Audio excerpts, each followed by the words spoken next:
Welcome to the Own It Powercast, the place to be when you get serious about making big changes and accelerating growth in your life and in your relationships. Finally create the life you've always wanted, living life on your own terms. Learn how to take your fear and turn it into powerful choices that will create sustained change. Now your host, Mary Baker. Hey everyone, welcome back to the Own It Powercast, the place to come to get what you need to move yourself forward. Hey, it's Mary Baker and welcome to episode 274. What we allow shapes who we become. Boundaries, self-trust, and confidence. Well, hey there, and welcome back to this month, which, if you've been listening, you know is all about self-confidence. So let's start with a question like we did last time. Have you ever found yourself saying yes to something you didn't want to do, even though every part of you wanted to say no? Maybe a friend asked for help with something, and even though your schedule was already packed, you went ahead and agreed. Or maybe at the end of a long day, instead of taking a moment for yourself, you skipped your workout or grabbed takeout because the thought of cooking felt so overwhelming. Now imagine how these little moments build up. Because at first, it's going to seem like it's no big deal. You're just being helpful or you're just giving yourself a break. But over time, these small choices can accumulate if we make them enough. The constant yeses, the ignored self-care, and the broken promises to yourself, I think start to chip away at something deeper. Without realizing it, you might start feeling drained, resentful, or like you're just going through the motions of life. Because here's the thing, what we tolerate, both from others and from ourselves, I think has a direct impact on how calm and grounded and confident we feel. And when we don't set boundaries, whether that's saying no to overcommitments or even holding ourselves accountable to what truly matters, I think we risk living in a low level but constant state of stress. This is what I call a form of survival mode, because we're operating really only out of fear. So today we're going to explore how breaking free from this cycle starts with recognizing what we're allowing and tolerating, and why setting boundaries, both with other people and within ourselves, is really the key, I think, to feeling more confident and grounded. And we've talked about this before, but when I sit with clients, nuances come up that they don't catch or they don't think about, or they start to notice, right, as they start really doing the work. So I think it is good to keep talking about this from all different angles.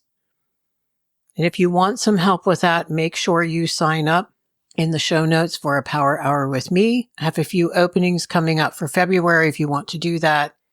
I have a mini course in there on boundaries. If you're not familiar with boundary work, that's a great place to start. And my signature course, Finding Your Voice, has everything in it that you need to start really doing the work on yourself. It's online, self-paced, and has a great group coaching and one-on-one component. You can work on so much of yourself there. Okay. So let's talk about that hidden cost of what we tolerate. Now, I know when you listen to this, you're going to roll your eyes and say, of course, Mary, I already know that. But I want you to think about how you are couching things, or maybe rationalizing them, or making excuses. So when you listen to me today, I want you to be really gut level honest with yourself, okay? Because we can be really good at rationalizing. So when we allow disrespect, poor communication, or overstepping from other people to go unchecked, it might feel like we're just being nice, we're keeping the peace, we're avoiding conflict. But under the surface, there's something much deeper happening. Because each time we tolerate these behaviors, we are sending a very strong message to ourselves, saying your needs and boundaries don't matter as much as keeping other people comfortable. Let me say that again. What it messages is your needs and boundaries don't matter as much as keeping other people comfortable. Wow. So let's break this down a little bit. So imagine you have a friend or a coworker who is always interrupting you during conversations. So you notice it, but instead of addressing it, you just let it slide. But over time, this behavior actually chips away your confidence. Why? Because each time you don't speak up, you reinforce the idea that your voice isn't worth being heard and your boundary doesn't matter. Let's take it a little further. Think about someone who chronically shows up late or cancels plans at the 11th hour or without notice. What happens is you end up feeling disrespected, but you don't say anything because you don't want to create tension and you make excuses for them. But again, the underlying message to yourself is very clear. Guess what? Your time isn't as important as theirs. And you don't deserve for people to be consistent with you and follow through. What about a family member who is constantly offering unsolicited advice or maybe pushes your boundaries in other ways? Probably telling you how to parent, how to live, how to make decisions. And yeah, you're frustrated, but instead of drawing a line, you let it go to avoid another fight. But over time, these moments pile up, and guess what? They leave you feeling unimportant, unseen, and even disconnected from yourself. Because we have to make that choice, right? We have to stand in our truth or placate them. Because the reality is tolerating these behaviors doesn't just strain our relationships. Because it does, because we're not being honest. But I think it erodes our self-trust. Because subconsciously and maybe even consciously, we start to question our own worth and judgment. We start saying, well, why didn't I speak up? Should I have spoken up? Oh, am I overreacting? Am I making it a big deal? Maybe it's not a big deal. Maybe they're just having a bad day. But here's the truth. What I want you to think about is, it is a big deal if it's a pattern, because the more we allow disrespect, poor communication, like emotionally immature communication is what I mean by that, people not respecting our boundaries, the more we lose confidence in our ability to even advocate for ourselves. Because guess what? We're going to start to believe the lie that our needs and our feelings don't matter. Rebuilding self-trust and confidence starts by recognizing these patterns you might have and beginning to make the brave choice to draw the line, even when it's hard, even when it's uncomfortable. Because of course, if it was comfortable, you would have done it. And I want to remind you that speaking up isn't about being combative. You don't have to be combative. It's just about standing up for your values, standing up for yourself, maybe your peace of mind. And when you do, you're going to be so surprised at how much calmer and clearer and more grounded you feel. So looking at the messages that we are sending ourselves, not just to them, but to ourselves, is really important. Now, again, this is not for just one-off situations. I'm talking about a pattern of behavior where we don't take care of ourselves with people. So let's talk about the other aspect, the internal boundaries, like self-discipline, and why I think it's such a critical piece of building real and lasting confidence. I think at its core, self-discipline is about keeping the promises we make to ourselves. And here's the key. Every time we follow through on something we said we would do, even if it's small, like drinking enough water, or big, like pursuing a career goal we've had for a long time, we're sending ourselves a very powerful message which says, I can count on me. How about that?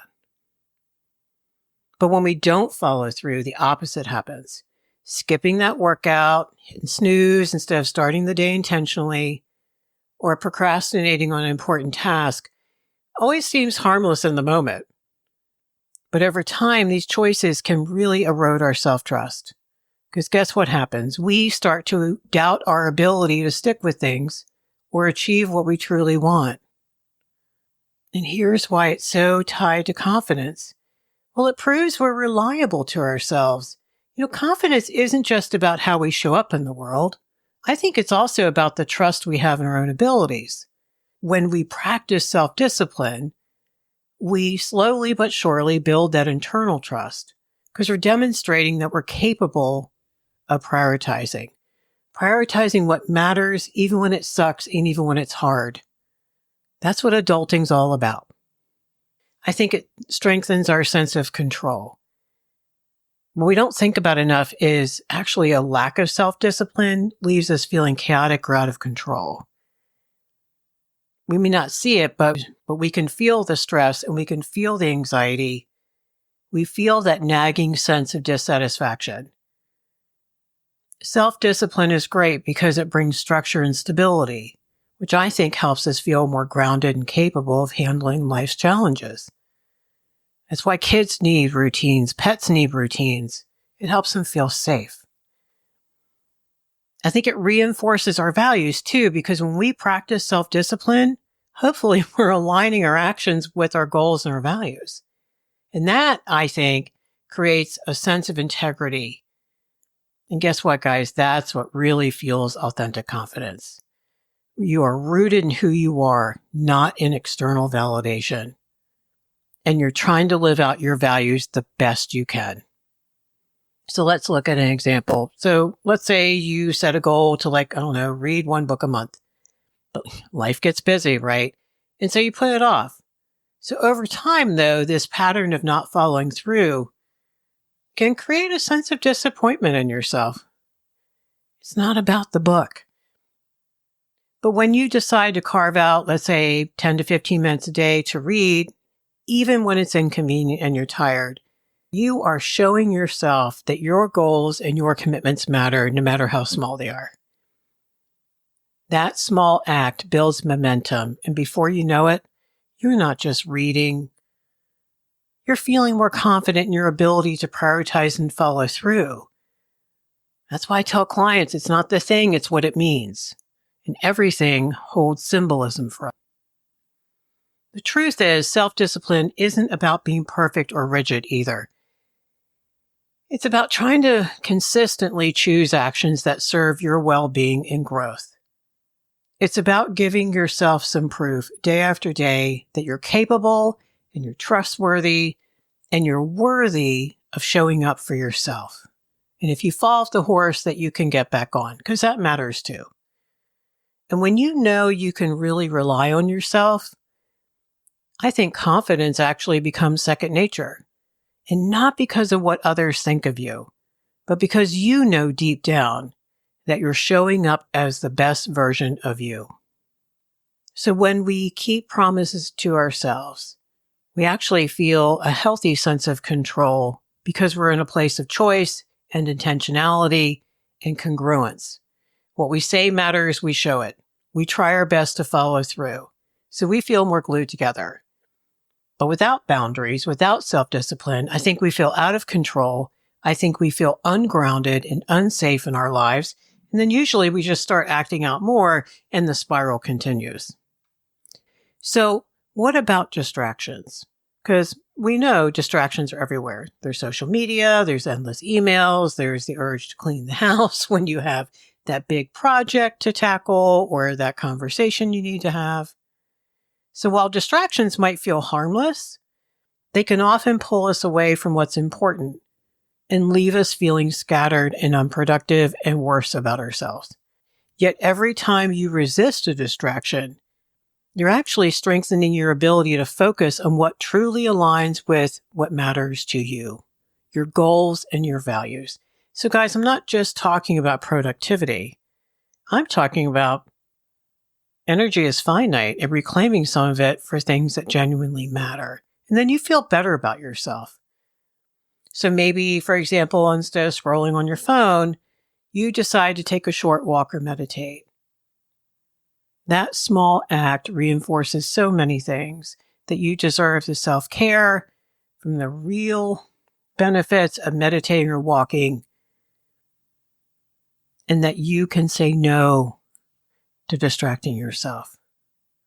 It's about holding yourself accountable. Accountability isn't just about meeting deadlines or taking off that task. I think it's about showing up for yourself in ways that build trust and confidence. Because when you hold yourself accountable, you're sending a powerful message. I honor my commitments to myself, which underneath of that also messages, I deserve that and I'm worth it and I can do it. So when you follow through on your plans, even when it's hard, I think it creates momentum and it builds self-respect. What people don't talk about enough is over time, the more consistent you are about things, the more confident you're going to feel in your ability to achieve bigger things. And that is huge. Talk about resilience. Talk about making your life better. How are you going to do that if you can't even trust yourself to follow through or you don't hold yourself accountable? What about self-care? I mean, self-care isn't just about spa days. It's all those daily choices you make to honor your physical and your mental and your emotional needs. It's saying yes to rest when you're tired, no to overextending yourself, and prioritizing all the things that nurture your well-being and take care of business in your life so you don't create chaos, like doing your laundry and paying your bills. Self-care sends the message that you value yourself enough to prioritize what you need. I think it's actually a form of boundary setting with yourself because it ensures that you're not running on empty and you're not neglecting what keeps you grounded. You are not abandoning yourself. And we can abandon ourselves in such insidious, small ways that pile up, and that does damage. For example, maybe you decide to set a bedtime for yourself because you recognize, guess what? Lack of sleep affects your mood and your focus. I know it does for me. So even when you're tempted to stay up late, you're like, nope, I'm going to bed because I want to feel better tomorrow. So all these internal boundaries, saying no to distractions, holding yourself accountable, practicing self-care, following through, might seem small on the surface, but remember their impact is profound. They're going to help you feel more grounded and in control of your life. And they're going to build your confidence in yourself. And guess what, guys? What we're not even mentioning is they reduce our stress and our overwhelm because they create space for focus, clarity, and well-being. And we're getting into our prefrontal every time we do that. And that's what we want to do. Okay, so let's talk about some other boundary work that we need to do. What about not accepting behavior that violates your values? How about that? You know, this is about recognizing and rejecting actions or behaviors other people do that go against your principles or make you feel disrespected or are disrespecting others in your presence, because I think that's included too. I think it's the ultimate act of self-respect. If you allow behavior around you that violates your values, you're going to undermine your confidence and your self-trust. However, if you stand firm in your values, I think it reinforces your integrity, and I think it sends a clear message to yourself and other people that guess what? You won't tolerate that. So let's say someone makes, a hurtful joke at your expense. You can just say, look, I'm not comfortable with that kind of comment. Please don't say things like that to me. There's the boundary. Or I'm not comfortable with you making racist comments or comments about that group of people. When you consistently practice speaking up, when you set limits and you reject behavior that violates your values, you're actually going to notice a shift. You're going to feel more confident because you're honoring your worth and the worth of other people, I think. I think you feel more respected because the right people learn to value your boundaries. Now, some people are not going to like it. They're going to make a scene or they're going to walk. And those aren't your people anyway. You know that. You feel more grounded because you know what you stand for. And that really matters. That's one of the reasons why boundaries are wonderful. Now remember, setting boundaries isn't about controlling other people. It's actually the opposite. It's about creating an environment where you can thrive. Because they reflect your self-respect and I think they empower you to build healthier, better relationships with the right people. Every time you set and uphold a boundary, even when it sucks, even when you're scared, even when you screw it up the first 3 times, you show yourself you're worth protecting. And if people did not protect you in the past, it's going to be harder for you to do that. And I want to give you a hug right now because I know that's hard. And I want you to love on yourself and get lots of compassion. And know that when you do that, you're making it right with yourself. That at least you can protect yourself. You can show yourself you're worth protecting. Even when it means turning down a request for something good because you're overwhelmed, well, I think that shows self-respect. So boundaries are a wonderful thing. And if you struggle with them, please connect with me. We can sit and talk and get you started on that. And you can get the love and support around you. Join our Facebook group. Link is in the show notes there because we talk about this stuff every Wednesday night and we support each other through it all. So you're not alone. Can't do boundary work alone. You're not going to do it. So I want to talk about another aspect of this, and that is revisiting the concept of the fight, flight, or freeze cycle, like why we stay stuck. Why do we operate in survival mode? And that's because we don't have boundaries, I think. So it leads us to feeling overwhelmed and reactive and emotionally disconnected from ourselves and other people. And it just progresses and compounds until, I don't know, a train hits us or something hits us, right? And we have to change. So what are some signs you're in survival mode? What about this low level of anxiety or irritability? Easily irritated. You have a hard time making decisions and you feel paralyzed when you're confronted with big challenges, like literally stuck and paralyzed. Even though you hate that feeling, it feels like you can't help it. Maybe you do a lot of avoidance behaviors like working too much, numbing out with screens, overcommitting, putting way too much on your plate, doing way too much for other people. Here's the thing, guys. Without boundaries, your nervous system perceives the world as unsafe, and that is really important to remember. That's going to keep you stuck in survival responses. I watch people shift. When they start setting some boundaries, even small ones, they start feeling better. So how do we start shifting towards being more calm and confident and believing in ourselves more? Well, first, I want you to think about creating some awareness. Like, what are you currently tolerating? What comes up as I say that before you PC it and explain it away? If you're not sure, think about where you're feeling drained or resentful. That'll point you in a good direction. Here's a hard one. Ask yourself, what promises have I broken to myself recently? Even if it was a small one, like going to bed on time. And how do I feel about that? This isn't an opportunity to shame yourself. Let yourself feel disappointed and sad, and then have compassion for self. Okay? Then what I have clients do is start setting micro boundaries, like start small. Pick one area where you can see a clear limit, like, I don't know, not checking emails after a certain time, saying no to a particular request from a certain person, not answering the phone if you're eating dinner or you're trying to rest or get that work done. So just pick an area. Think about right now, what's low-hanging fruit? What could you actually see yourself doing? I want you just to start doing that. And that's it. Not the rest of it. Just start there. You know that once you get that into a better place, the next thing will pop up on your radar, like I always tell you, because it will. So you don't have to worry about it. Start with the one thing that just popped in your head.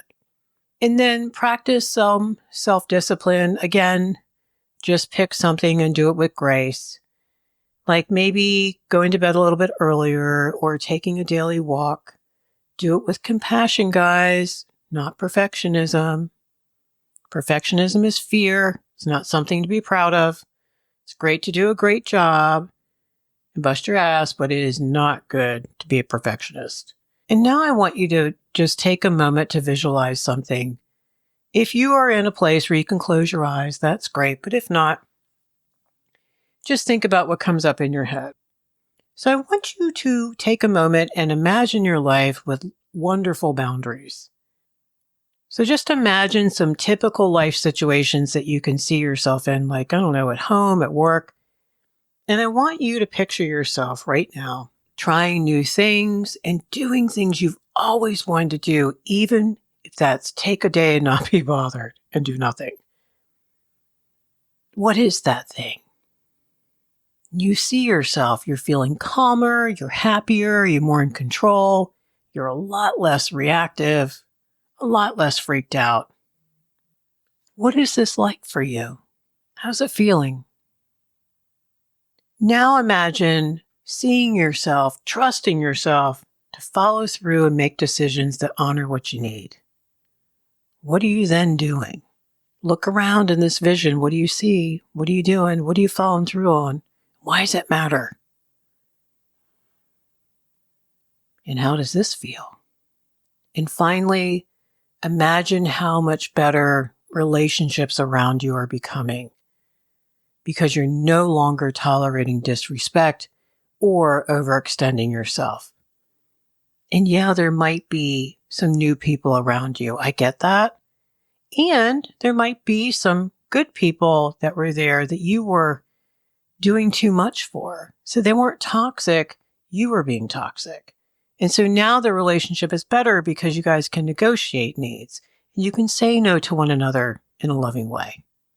So they feel safer and better. I want you to keep envisioning what you want and who you want to be while doing some micro boundary work and some micro self-care. If you've already started this process, good for you. Keep going. It is about endurance. You can fall off the horse. Just get back on. And if you need support, join the course, join the group coaching. It's right there for you. Where twice a month, people are checking in with you, if not more often, and you get one-on-one support from me. So today we talked about that powerful connection between what we allow in our lives and our level of self-trust and confidence. Because I think often we don't realize how tolerating disrespect, immature behavior, or even neglecting our own needs can really undermine our sense of worth. And I think it leaves us feeling ungrounded and anxious. We talked about both external boundaries like speaking up and saying no, and internal boundaries, discipline, saying no to ourselves, right? Saying no to distractions and yes to following through on something are really important to creating a calm and confident mindset. Not having boundaries keeps us stuck in low level, but a constant state of fight or flight or freeze. And it really makes it hard to feel grounded and in control. But if we take these small steps and we get love and support around us, I think we can rebuild self-trust and we can strengthen our confidence. And we can go from operating out of survival mode all the time to becoming more grounded and intentional. Thank you so much for hanging out with me today. Hopefully you could see some great stuff for yourself and begin working on it. Remember, if you need more support, check out the Facebook group in the show notes and hang out with us on Wednesday nights. We have a great time talking about topics just like this one. All right, so pay it forward, keep focusing on you, and I'll see you next time.